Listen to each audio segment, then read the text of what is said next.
Hey guys, kinggath here, and today I have an exciting new feature in Workshop Plus that I want to share with you all. So after playing the Fallout 76 beta, I really loved the blueprinting feature that you could do inside of your camp, and I wanted to see something similar to it in Fallout 4. So I've added such a thing to Workshop Plus. Now it doesn't work exactly the same because the stuff that's in Fallout 76 does involve some new engine things that you can't do natively in Fallout 4, but I was able to get an approximation. It accomplishes the same goal. So I'm going to show you how it works, and this is available with the 1.0.3 patch of Workshop Plus, which is available right now on PC and Xbox. One of the other things this will allow players to do is those on Xbox who don't currently have access to the clone feature will suddenly get access to it through this tool. So you'll notice that under the special menu you have a new object you can build called the blueprint controller, and shortly after placing it you will be presented with this menu. Don't mind the squeaking, my dog has gotten a hold of a squeak toy and he decided to hang out by my feet, and I'm going to let him interrupt the video. So if we go ahead and hit create blueprint, it will allow us to pick a layer, and it's going to create a blueprint of everything on that layer. So I went ahead and built this little house here without any front walls intentionally so you guys could see how it works. And I put that on layer 0, and we are going to make ourselves a blueprint of it. So it'll quickly scan everything and flash it blue, and then a few moments later, after it's done recording all of the data, it will offer you to rename the blueprint. You should pretty much always say yes to this. So the way this works is that the blueprints are technically weapons, and that's because I wanted to take advantage of the fact that you can rename weapons in the game even on console. So we can basically name this blueprint whatever we want, and if you fail to name it, what will happen is the weapon blueprints will start stacking up together, and then you will end up being unable to tell the difference between your blueprints, and they'll essentially become useless. So we're going to go ahead and rename this. Don't mind the fact that I was a floating head. That's one of the side effects of the way the flight works in Workshop Plus. It does so by swapping you to a flyable race, and the flyable race doesn't have a body. So anyway, you go down and select the Blueprint WS Plus unnamed. There are actually 10 of them, so if you forget or something goes wrong in the renaming process, you have 10 attempts before you end up overwriting things. But if you ever get a screw up, just go walk over to your nearest weapons workbench and go ahead and rename them. But we're going to go ahead and name this guy Blueprint Test and then exit the station. Now, one thing you might be concerned with is suddenly having all of these blueprints in your inventory, and you don't have to worry about that. You can drop these on the ground and they will get picked up by the blueprint storage system, which you can access by activating the blueprint controller outside of workshop mode. And when you first do, it will kind of explain this whole system and roughly how the blueprints work. And you'll see that the blueprint test that I just named is stashed in the storage. So you can have as many of these blueprints as you like. They won't waste any inventory space. They have no weight, and they will just sit nicely in that blueprint storage until you're ready to use them. So if you're on Xbox, you might want to use this to build copies of the blueprint right in this same settlement you made them in. But I think most people are going to want to use it to take pieces of their existing settlements and make copies in other places. So we're going to hop on over to Red Rocket here, and we are going to build a copy of our little room there. Now, this doesn't cost any resources to do because the goal of Workshop Plus is to make artist tools that allow you guys to just build cool stuff. It's not really interested in the immersion or the balance or anything like that. I'm sure somebody could make a mod to add costs, but that's not the goal of Workshop Plus. All right, so this is a brand new save file, so I don't even have anything unlocked yet here. So all right, let's pop in. We're going to fly up in the air and we're going to build ourselves another blueprint controller. I recommend doing this up in the air because the blueprint controller, when you build a copy of a blueprint, ends up being the kind of 0 point. That's where everything gets centered on. So you're going to want to build that up in the air so that you can move those things into place later, and I'll show you how to do that. So we're going to go ahead and hit build blueprint here. And we were going to build it on a new layer so that we have control over those items. And you'll get presented with basically a vendor screen. And on the left, you'll see a copy of all the blueprints. So we're going to go ahead and select the only one we have. And you just trade it to this invisible vendor and then exit the screen. And then you have 5 seconds to get out of the way so that these items don't suddenly cover you up. And it will start placing them. And you'll see if we can get, let's see, find a good angle here. Here we go. You can see all the items being spawned in exact copy. And then that purple means it's being added to the layer. So whenever you see a purple flash on an item, that's it being added to the layer. And you need to wait till that's complete before you should start messing with these items. And once it's done, you'll get this prompt telling you that it's fair game to start messing with things. And you'll also notice that above the blueprint controller, the letter B had a red highlight around it, which switched to green, just like the layer handles do, which were added in patch 102. And they function in the same way, is that highlight is kind of letting you know when it's safe to touch the blueprint controller again. Now, what you could do is just come over here and pick up this controller, and it would actually move the whole room. But obviously, that's very inconvenient, given that you're right up inside of it.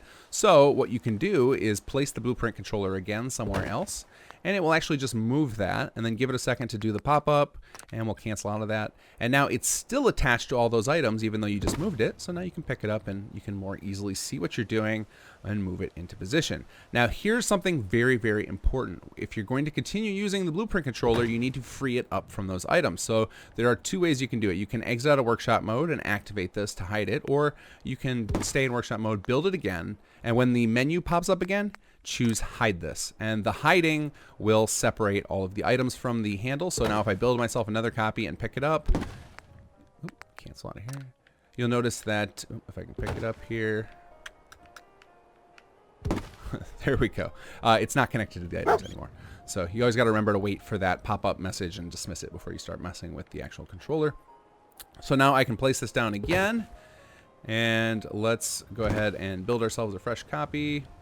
Again, the building it is what actually triggers this menu. You can also trigger this menu at any time outside of workshop mode. Now, the other reason that the hide this is here is because unlike the layer handle, the blueprint controller will stick around after you exit workshop mode so that you have the opportunity to interact with it. So for example, if I exit out of here and I still want to build a blueprint on it, I can come over to the object and activate it, and I can mess with it here. So I can go ahead and build a blueprint here, hit new layer, and do everything just like I did when I was in workshop mode, and then I'll get out of the way and let it do its thing. Now, it's probably more likely that you'd want to use it while you're in workshop mode, which is why it does that prompt that you can use while you're in workshop mode. Now, the primary reason for it to work outside of workshop mode is so that you can access the blueprint storage and get access to all of your blueprints, so that if you want to rename them again or do some maintenance with them, you can do that. And one of the things to note about them is, since you can't drop them on the ground, it makes it difficult to get rid of them, and I'm going to show you how to deal with that. So, but I just want to show you that you can have multiple copies. As you can see, our other one is down there still, and everything is in order. But so if you wanted to get rid of your blueprint, so if you started to get too big a collection and you just decided you really hated one and you wanted it to go away, well, that's where the blueprint shredder comes in. So if you go ahead and build this object and exit out of workshop mode and activate this with the transfer, basically you can put a blueprint in here and it will be destroyed for good. So to get a blueprint to put in there, you would just activate the blueprint storage and it will open up a container. So I'm going to go ahead and move this thing closer to me so I can activate it. We'll go to blueprint storage. We will take the blueprint test out of storage. So now it's in my inventory. Then I can go into the blueprint shredder here, deposit the blueprint test in. It will confirm that I do want to shred it forever. Yes, I'm sure. And now it's gone. So the blueprint shredder is just a way for you to get rid of them, since dropping them, it says dropping them will just put them into blueprint storage. All right, so the blueprints are a powerful new way you can take your sets of items, your layers, and make copies of them all over at different settlements. This should work fine with sim settlements. So if you wanted to, say, for example, instead of building all of those things I built into it, snap a couple of interior plots in there, you should be able to do that without an issue. And you can also take these blueprints once they're built as layers, and you can export them with something like transfer settlement so that you could use them on a different character. So if you ever wanted to export a particular layer via transfer settlements, you would just select your other layers that you don't want to export and hide them, and then just run an export with only one layer unhidden, and then only the things from that layer would end up in your transfer settlements blueprint. So that's, you basically now have the power to create copies of your pieces of your settlement anywhere inside the game, and then thanks to transfer settlements you can do them between characters as well. Now there's one other feature I want to show you guys that was added in this patch, and that is above the layers word on the HUD framework piece up there, you'll notice there's a new green square, and that's because I added a new option that I wanted to make sure you guys knew if it were on or not. So I'm going to go into the MCM mod config, and you can also change this option through the holotape, but obviously it's much more convenient if you've got access to hotkeys to change this. And if you go under advanced, there's a new thing called toggle auto change layers on move. So auto change layers on move is just a general setting that is already available. So this is how you can do it on Xbox, but it's much more convenient if you can toggle it on and off. So if you toggle it on, or if it's on in general, so I'm going to go do that now with my hotkey of H. Oops, I got to be in workshop mode for that to work.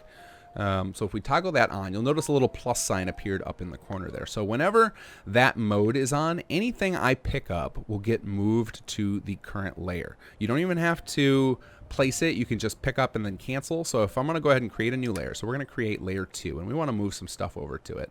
Let's say that I had this thing here built and it was on the default layer and it was just mixed in with everything else in my settlement. And I was like, I really want to take this and make a blueprint out of it. Well, what you can do is you can just start picking up items and canceling, and you'll see that they're flashing purple because they're getting added to the active layer. So I'm going to just go ahead and pick up everything. So this is very similar to the way, oops, we don't want to store that, the blueprint system in 76 works, is that you can individually touch items and add them to your current blueprint. So instead in this, you add them to your layer. And for one other useful feature, what you could do is set up the layer highlighting, which will highlight all of the active layer items. So I'm going to show you how that works as well. And these are some of the things that I'm eventually going to cover in a advanced tutorial video for Workshop Plus, because there are a lot of powerful things you can do. So we're going to toggle automatic layer highlighting. So we're going to go ahead and set that to J. Yep, we're going to bind that. So we're going to turn this on. And everything that's on the current layer will be highlighted green. So now I have these two features in combination. So things will flash to the green now because the active layer highlighting is on. So I can quickly see what things are going to end up a part of my blueprint. And then we got to find our shack foundation here. I want to grab this light, the Brahmin head, basically all these little things. And what's happening here is they're actually getting added to layer 2. So now I've got everything added to layer 2. I build my blueprint controller, and we go through the same process we did while we were standing in Sanctuary. So we're going to go ahead and create a blueprint. We set everything to layer 2, and it scans everything really quick. And I'm going to go down toward the ground. One thing you got to know with the rename is if you're too far from the ground when it pops up, the impromptu weapons bench that's created, like the invisible one that's created, won't be able to let you use it if you aren't close enough to the ground, which is, yeah, what just happened right there. And that's where the rename won't occur. So if you want to make sure that you get a chance to rename them immediately, as soon as you hit the create blueprint, go stand close to the ground. You'll be able to use the invisible workbench that gets created for the naming procedure. But right now, if I pop into my inventory, you'll see that I have unnamed O2. I can go down I believe there's a workbench in Red Rocket.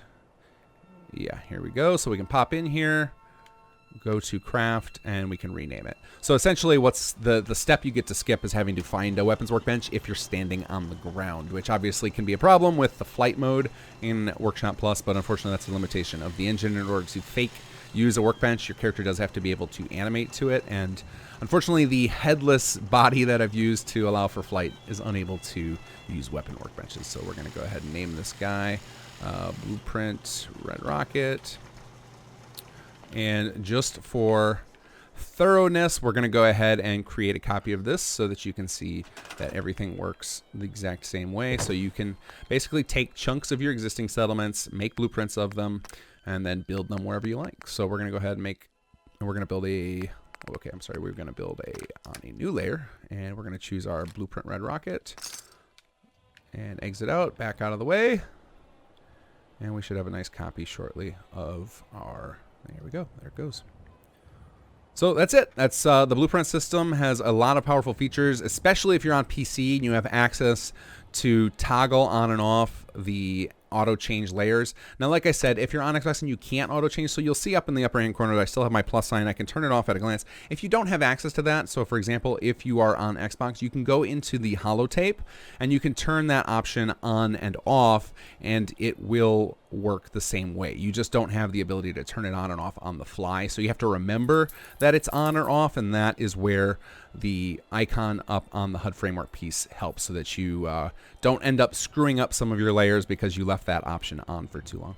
So I'm still working on getting the hotkeys working in Xbox. I do have a method to pull it off. Generally, it's not exactly hotkeys, but I have a method to pull off a way for you guys to get access to undo, redo, and clone on Xbox.